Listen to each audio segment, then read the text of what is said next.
বিসমিল্লাহির রহমানির রহিম। আজকে স্ট্যান্ড ফর এনআইডি কর্মসূচি জাতীয় কর্মসূচির অংশ হিসেবে আজকে মহাদেবপুর উপজেলায় নির্বাচন অফিসের উদ্যোগে এই কর্মসূচি পালিত হচ্ছে। আপনারা ইতিমধ্যে জানেন, বিভিন্ন পত্রপত্রিকায় জেনেছেন যে আমাদের যে এনআইডি কার্যক্রমটা নির্বাচন কমিশনের অধীনে রয়েছে, সেদিকে অন্য একটি দপ্তর, নতুন একটি দপ্তর খোলার মাধ্যমে এই কাজটিকে তারা নিয়ে যেতে চাচ্ছে।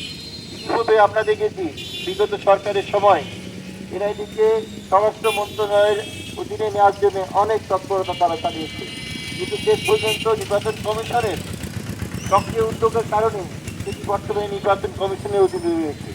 কিন্তু সম্প্রতি আমরা লক্ষ্য করছি যে সরকার নতুন একটি কমিশন, রেজিস্ট্রেশন কমিশন নামে একটি কমিশন গঠন করে এনআইডিকে সেখানে আবার নিয়ে যাওয়ার আমরা উদ্যোগ লক্ষ্য করছি। আপনারা জানেন যে আমরা বিশেষ করে আমি প্রথম থেকে আপনারা সবাই জানেন যে 2007-8 সাল থেকে আমরা সবাইকে জাতীয় পরিচয়পত্র দিচ্ছি, এবং এই যে আমাদের ছবি সহ ভোটার তালিকা তখন থেকে হয়, তখন থেকে আমরা ধীরে ধীরে অনেক পরিশ্রম, অনেক মেধা, অনেক কষ্টের বিনিময়ে কিন্তু আমরা এনআইডিকে এই পর্যায়ে নিয়ে এসেছি। এর সঙ্গে আমাদের অনেক ভালোবাসা, অনেক অনেক আমাদের কষ্ট, অনেক স্মৃতি কিন্তু জড়িত। এমন একটা বিষয় যেখানে তারা আমাদের দপ্তর থেকে তারা অন্য একটা দপ্তর নিয়ে যাওয়ার চেষ্টা করছে। আপনারা জানেন যে এনআইডি এবং ভোটার তালিকার ডাটাবেস কিন্তু একটাই।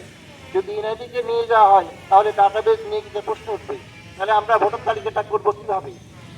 ভোটার তালিকার ডাটাবেস যদি অন্য একটা দপ্তর করে এবং পরবর্তীতে আমাদেরকে যে ডাটাবেস সরবরাহ করে, তাহলে সেটা নিয়ে কিন্তু আবার প্রশ্ন উঠবে। আপনারা জানেন বিগত 6 সালে থেকে আমরা একটা তালিকা করেছিলাম ভোটার তালিকায়, যেটা নিয়ে অনেক প্রশ্ন উঠেছিল, যার কারণে সরকার সুমিষ্ট ভোটার তালিকা কিন্তু করার উদ্যোগ নেয়। এখন কিন্তু আমাদের এই ভোটার তালিকা সম্পর্কে কারো কোনো প্রশ্ন নাই, এবং সারা বিশ্বে আমাদের এই যে ভোটার তালিকা, আমাদের ডাটাবেস, এটা অত্যন্ত প্রশংসিত।